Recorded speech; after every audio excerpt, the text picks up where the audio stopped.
I lost my mom, that is on 2012. That was on September 24th. That's when I lost her.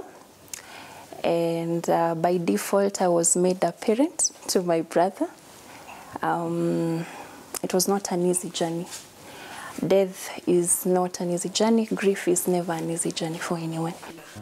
Nikakaa vitu, alafu sasa wanasomea the other room. So usikia hata wanashana nyuma yangu. Vitu. Hello and welcome to yet another episode of Real Life Stories on Citizen Digital. My name is Anya Thira, and today I am joined by a lady who is going to share how she gives the deceased a perfect send-off and how she helps family grieve. Before we continue the interview, I want to thank Somerset Westview for giving us this lovely location where we can sit and share our inspiring stories. Karibu sana. Thank you so much. Deleaji Ann, my namesake. Yes. I hope you're not going to confuse people because you're going to be calling me Ann. Mimi niko hapa Ann. Yes. So just to clarify, you're Ann Joki and I'm Anya Thira. Kindly tell people who you are and what you do. My name is Ann Njoki, alias Ann Mwangangi, 2019, as I'm known on my social accounts. I was born and bred in Nakuru County. I'm a mortician by profession. I've been in the industry for the last 5 years, and so far, so good. Okay. Yes. Tell us about your life growing up. How was it like? Just like any other child's life, I had my own ambitions. I wanted to become a lecturer, actually. Oh. Yes, I always had a passion of educating and teaching people. But along the way, career swapped as we grew up, and being raised just like a normal child with my mom. She was a single parent. Okay. And yeah. Able to eleze life with your mom. How was it like being raised by a single mom? I never felt the lack or need to have any other because she played both roles perfectly. So yeah, wherever she is in heaven, I think she did a good job. Yeah, she did an amazing job. You lost your mom at a young age. Tell us about it. Take us through your journey. I lost my mom, that is on 2012. That was on September 24th. That's when I lost her. And by default, I was made a parent to my brother. It was not an easy journey. Death is not an easy journey. Grief is never an easy journey for anyone. But having people around you that can aid you with processing grief is one of the biggest blessings you can have in your life. So I've had people who have walked with me. I've had to push myself to be able to move on. As much as we do not completely heal. We just learn to live without them. We just learn to survive without them. The pain is still there. 11 years down the line, we still feel the gap because nobody will ever take the place of a mother. But I've been able to take up the mantle and step in for my brother because he needed that. I had the love. At least I was wise. I was old. I knew what was going on. But for him was a bit different. How old was he? He was 4 years old. Oh. He was really young. And you had to step up. I had to step up and become that mother that I know my mom would have wanted to, to accommodate. Yes. How did you juggle taking care of your younger siblings, school? How was it like? After my mom died, we were taken in by my grandmother. So she played the role of being our mom. And it was okay. It was truly fine until when my brother got into a certain age and I was able to now take the legal guardianship over him.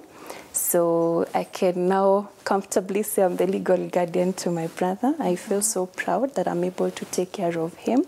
I feel so honored to be able to play the role of a sister, the role of a mom, the role of a friend. And yes, and I'm acing it. Yes, I'm acing it all through. Yes, yes. And Anne, what inspired you to become a mortician? Well, as I told you earlier, grief is hard. Grief is so hard. And if you don't get the right people to walk you through it, it can become a loss for you as a person because you get lost. Yeah. Right? For me, I will say two things contributed to it. One of it being my mom, her passing. When she died, I think I was seeing things from a third person's perspective. I did not get the chance to grieve my mom because I was stuck in denial.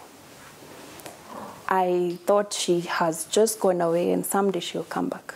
11 years down the line, she has not yet come back. So being stuck in denial, being stuck in emotions, not knowing how to go about it. People need to understand that grief is not a task, it's a process. And sometimes if you don't have the right people on your corner, you get stuck and it's a dark place. So that's one thing that actually inspired me. It took me around 4 years to be able to realize that, you know what, this woman left and she's not gonna come back. You have to dust yourself, you have to wake up, you have to know you have responsibilities, you are left a kid, you have to step up, you have to level up, take care of your siblings, and yeah. So I was forced to go through grief.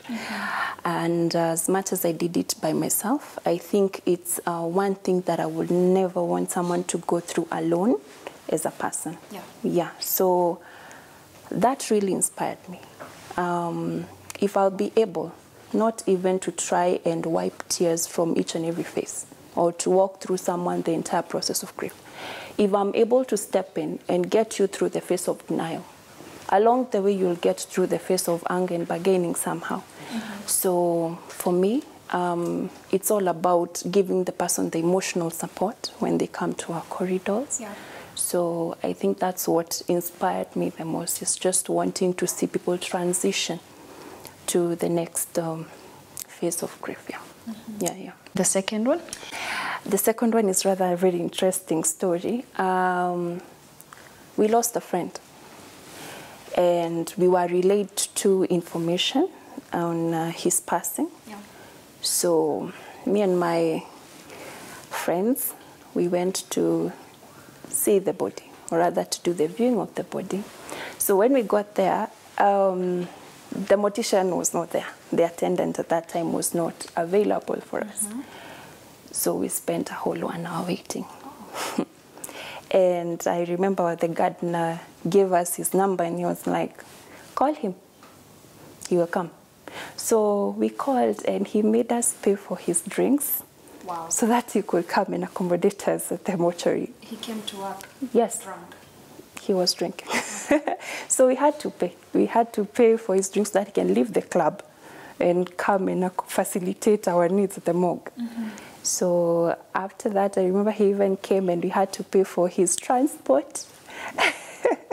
Wow. Yes. I would say it was not the best. It was not the best experience, given when he inquired what we wanted, and we just told him we wanted to do, viewing for closure. Seeing is believing. To some extent, he was very ignorant, or rather, let's say, arrogant.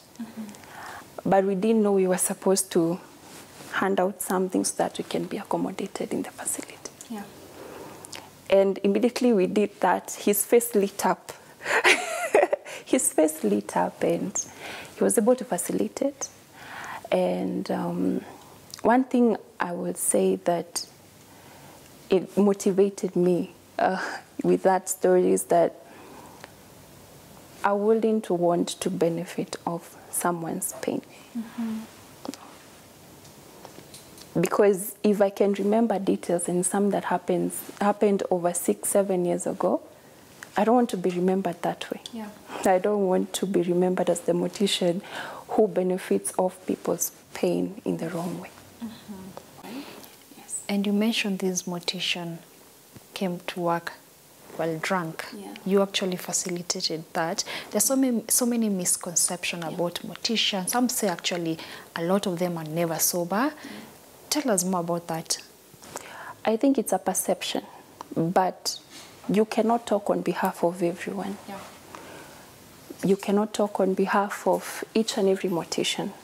But I'm so happy that the generation that is right now, there are people who are learned, people who are very educated, people who know what their role is in the funeral homes, in the mortuary industry. So there's a perception is there.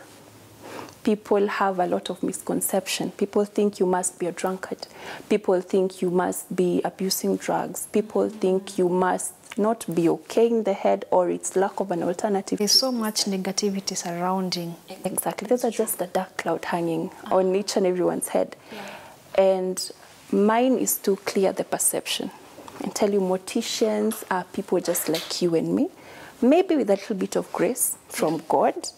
What you cannot withstand, maybe I can. And that is my role. We cannot all be strong. I have to be strong for you when you're breaking. I have to hold your hand and stand in the middle of crisis. Yeah, and that's exactly the role we play. Yes. Yeah. And on a daily basis, you deal with people who are grieving, people who are in a lot of pain, right? Yeah. How do you deal with that yourself? To be honest, it's never easy. It's not easy. Anyone who comes and tells you to Mezoya, we are used to, that's a lie. You can never get used to grief in any form. Every day comes with its own challenges. Today you face this, tomorrow you face this. So it's upon you just to know why you're there. If it is passion driven, better believe you will have a sound night. But if you have any other agenda apart from passion, being there, this is service. And when you're in a serving industry, you need to give it 100%. So, yeah, it's all about why you're there, yeah. Okay. And what are some of the events, just to mention a few, that have triggered your emotions for the years that you've been in this industry? Everyone has a weakness. Yeah. In our industry, everyone has something that walks in the corridor and you're like, this is not it. So for me, children are my biggest weakness. Any child that is brought in our corridors, I feel like sometimes you question the process. This person had a lot of life in them. This person would have, been a great person, but their life is just cut short. Sometimes you question the process, but you're working for the process.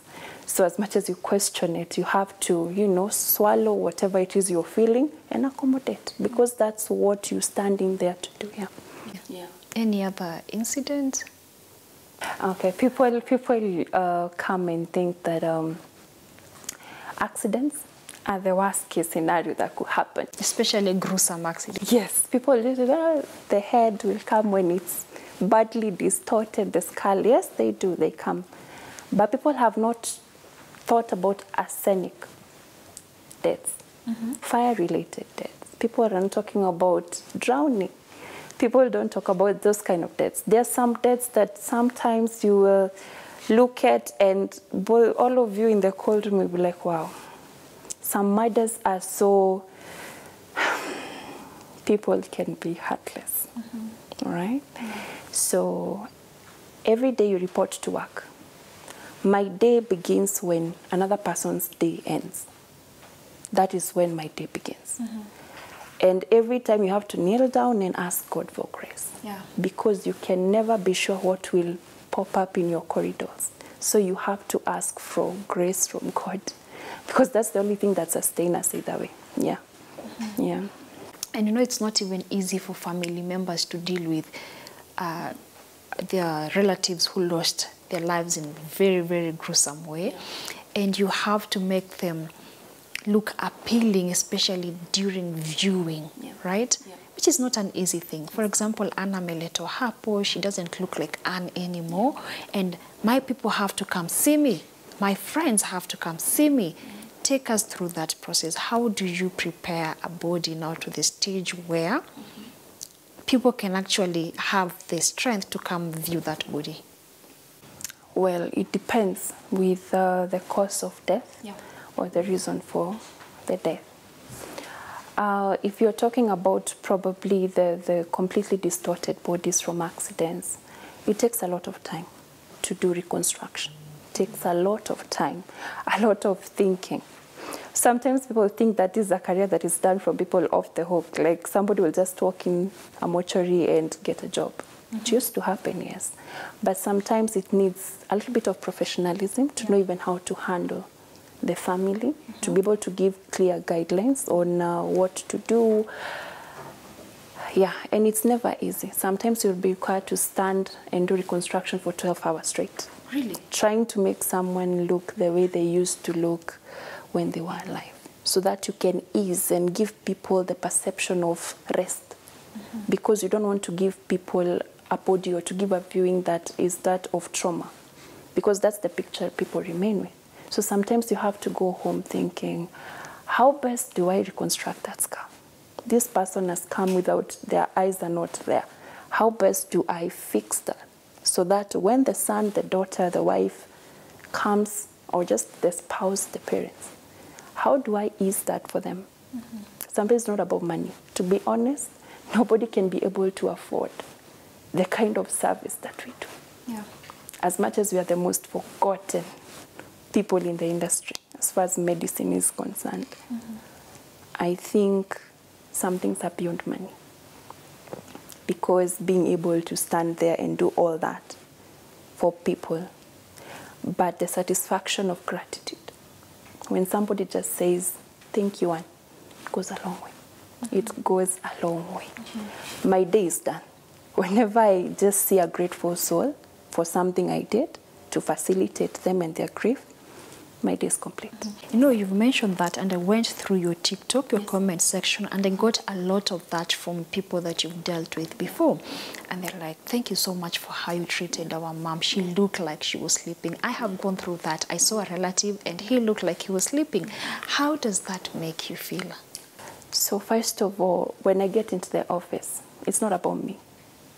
I don't want to take any credit. I don't want to take any glory. First of all, I want people to experience the face of God.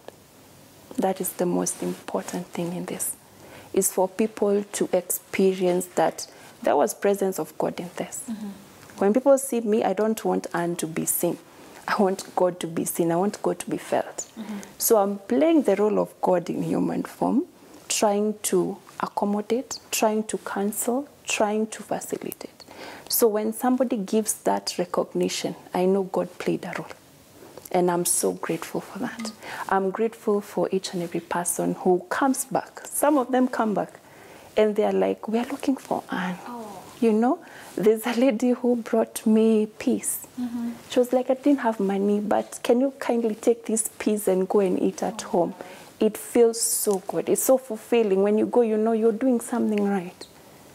When your soul is at peace, you know, by the end of the day, there's somebody you touched a life somewhere. And that's all I'm about. It's about serving people. Yeah. And Anne, I'm going to ask you a tough question. It's not going to be an easy subject. I want you to take us through some of the most heartbreaking moments you've had to deal with. I can say the most heartbreaking things is relating. When you can relate to someone's pain. I lost a mom, as I told you earlier. When you see someone at that age, losing a mom at that age, you wonder what will become of them. We live in a very cruel society, where people actually, ties break when the binder slips. That's what I say. People promise they will be there. And by the end of the day, when the funeral ends, people leave. But actually what people don't understand is that when the funeral ends or when the burial ends, the funeral begins. For those who have been left. But people think you'll just come, facilitate this burial, make empty promises and leave. And you know, as a child, you take it all in. When someone tells you, we will stand with these children, they will never lack. They will have school fees. They will go to the best of schools. But when the burial ends, everyone leaves. What do the promises? It is good to know that no one owes you anything. But by the end of the day, it's good for people to understand. These are things that gets to a child. You'd rather not say anything. Yeah. Just don't say anything. Than make promises to a person who is grieving. They will recount. They will remember what you said. And you failed them by the end of the day. Mm-hmm. You have failed them. So my fear is relating. Mm-hmm. My fear is relating. When you look at someone and you know how hard it has been for you to grow up, to be able to facilitate your small ones, your younger one, to step up, sometimes it feels so bad when you see them. Sometimes like, I wish you knew what is in store for you, you know? Yeah. And sometimes you find like you're praying for them.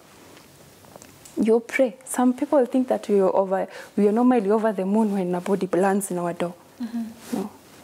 Sometimes it's even the fear of what will become of those that have been left. Because some of them just get stuck in depression, face of grief. And that's it. That is when you get tired and you're like, I don't want to deal with this grief anymore. I just need to take a break. Sometimes you get tired. But remember, this is service by the end of the day. You'd really want to quit. Sometimes some days are just hectic. You receive some things and be like, wait, God, is this you're doing also? You get. And sometimes you also leave the office because the crying has become too much. Mm-hmm. The consoling has become, now it's getting to you as a person. But then remember, this is what I was assigned to do, and not by someone, because nobody can tell you to work in a mortuary. And right now, I cannot offer you a job and you will take it if you don't have the grace for it. True. This is God's work. We are doing God's work. You know, we are doing on His behalf. Mm-hmm. Right? So it's never easy. It's not easy. But when you remember, you have a duty. Yeah. I keep telling my followers or my fans on TikTok, I think when my time comes, even right now, I have served my purpose as a person. Yeah. I have wiped as many tears as I can. So I'll live a very happy person.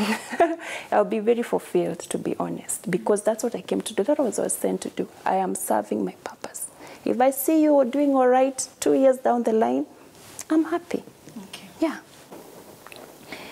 And Anne, you know, people from different cultures have different burial practices. Have you had weird requests from people? Requests that you found weird, but is okay to other people? Well, we all have different beliefs, culture, customs, ethics. Yeah. We all come from different backgrounds. Your work is not to judge. Your work is to accommodate. Because we are all human beings by the end of the day. The fact that I don't know what you're practicing, my work is to accommodate you. If it is something that is not in line with my beliefs, I will leave you to do it. I'll not put a whip or a torch in your casket because I don't know what we are doing. You get such requests. Yes, but sometimes I'll be like, you know what? You do it. You know, you do it. You're the one who knows what you're doing. You do it. Me, I'll only facilitate with gloves and the scene. You do it, and then we'll be ready to leave, yes. Okay, and when you say that, they receive it well? Yeah, because they know my role is to take care of the deceased, not to practice their beliefs if they're not in line with mine, yes. Yeah. And on your TikTok, you gave a list of things that are no longer important to the deceased. And one of the things that you said is visitation. And a lot of us actually go visit the deceased, right? Yeah. And you said asking for forgiveness. Yeah. Can you give us some of the lists that you believe will not solve the issues that people have to deal with? We see a lot of people walking in our corridors, a lot of them. And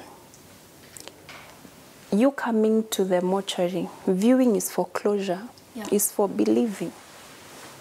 You've just come to confirm that whatever you have heard is true. It does not compensate for the 4 years, 10 years you've been away from this person. When you come to see them when they are dead, after 10 years of going missing, of not seeing them, to them it doesn't matter. They are gone. Even if you want to buy them the prettiest of casket and you are not taking care of them when they were alive, they don't need it. The dead don't need any of these things. We just do to help it ease or to have a smooth transition. You cannot neglect someone for years and then show up for their burial. They don't need it at that particular point. Learn to give people their roses when they're still alive. Yeah. Learn to be kind to people and to help people when they're still alive. Because when they are gone, learn to apologize when they're still alive. Because you never know. Tomorrow, the next minute is too late. You never really know when it's too late. So learn to be kind. Learn to, ask for forgiveness when you're wrong. And it gets better. Perfect. Yes. And I love when this show has some learning elements to our audience. And I want you to give us maybe a couple of words that we should or should not use when someone loses a loved one. Because it's very confusing. You don't know what to say, right? What are those words that we should use or avoid? So sometimes we try to compensate for silence. And in the process of compensating for the silence, we tend to say the wrong things without knowing. Some of them come from the most innocent places. They don't mean any harm, but the one who is receiving the words might take offense or might feel wounded from you thinking you're consoling them. So when you find someone who has just lost somebody, and then you use the word at least. Oh, okay. You're like, at least you have another child. At least you knew he was going to die. You're trying to demean the level of grief this person is going through. All right? Sometimes all I can say is just have intentional physical presence. Just be there for that person. Rub their back if you have to. Tell them I'm here in case you need anything. My thoughts and prayers are with you at this difficult time. Don't go telling people you understand what they feel. You don't. Everyone has a different relationship on how they related to their mother. Some of us go to people and we want to narrate of our experiences sometimes. You go to see someone who's just lost a mom because you lost a mom 11 years ago. Now I sit you down, Anne, and I start telling you, even me, I don't know how you related to your mother. So some of these stories, let's keep it to ourselves. Sometimes encourage them to speak about this person. Not when they start speaking about it, you're like, no, don't talk about it. Encourage them. If you have any memories that are good, share with them. All right? Just talk about these people, Just have intentional physical presence to these people. Let them know that you're there. Let you be felt. And it goes a long way. So you don't have to say much. You don't have enough to say anything at all. Silence is everything. It's golden.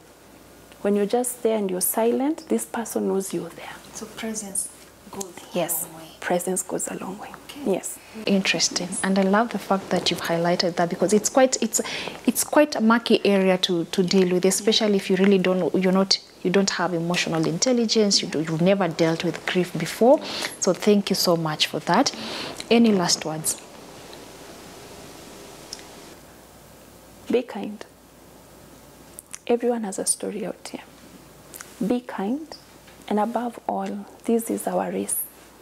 Death is part of us. Embrace it as the same way you embrace life. No one is coming out of this alive. So what matters is the happiness you shared with those that you loved, those that mattered to you. It is the kindness that you showed the next person, even not wanting to know their titles. Learn to respect each and every person. The same respect you give to the CEO, give it to the janitor cleaning the floor. Because by the end of the day, we all nothing. We all end up in nothing. My cold room is full of people with plans. People who had ambitions. But they never knew the next minute was their last. So learn to be kind because you never know. Right? It is good to be kind. And what are some of the most painful, or rather the worst statement that you've heard from mourners that was said during the time of pain and grief? A lot is said. A lot is said, a lot is said. But there are those things that you hear and you're like, when people find a person asking a deceased spouse, what am I going to tell the kids? It's heartbreaking. All right? It's heartbreaking. Sometimes you'll walk in situations and you're giving a viewing normally and you'll hear someone utter words and you're like, God, will this person never heal? Is there hope? Send light, you know, just send light towards them. Yeah, some of these things that we hear are tough to process. People questioning the intentions of God. People questioning, if I've served you for this long, I've been a loyal contributor to the church, I have sacrificed. Why have you done this to me? Why wouldn't this person have just waited for me and told me whatever they had to say? Why wouldn't have this person waited for me to graduate? So sometimes some of these statements are hard to hear. And even for us, as much as we want to seem we are strong, we break with them sometimes. Yes, we also break with them, yeah. You know, and before we sign off, earlier on you mentioned that we should learn from the dead. Yes. What does that mean? As I've said, it's part of us. And if the person who is slain cannot teach you, I don't have names. There is no Mheshimiwa in my cauldron as a title, no. There is no doctor, there's no engineer. There's no millionaire. There's just admission numbers. Oh. So what does that narrow you down to? A human being. It's an equalizer. It is an equalizer. So just calm down. From your high horse, just calm down.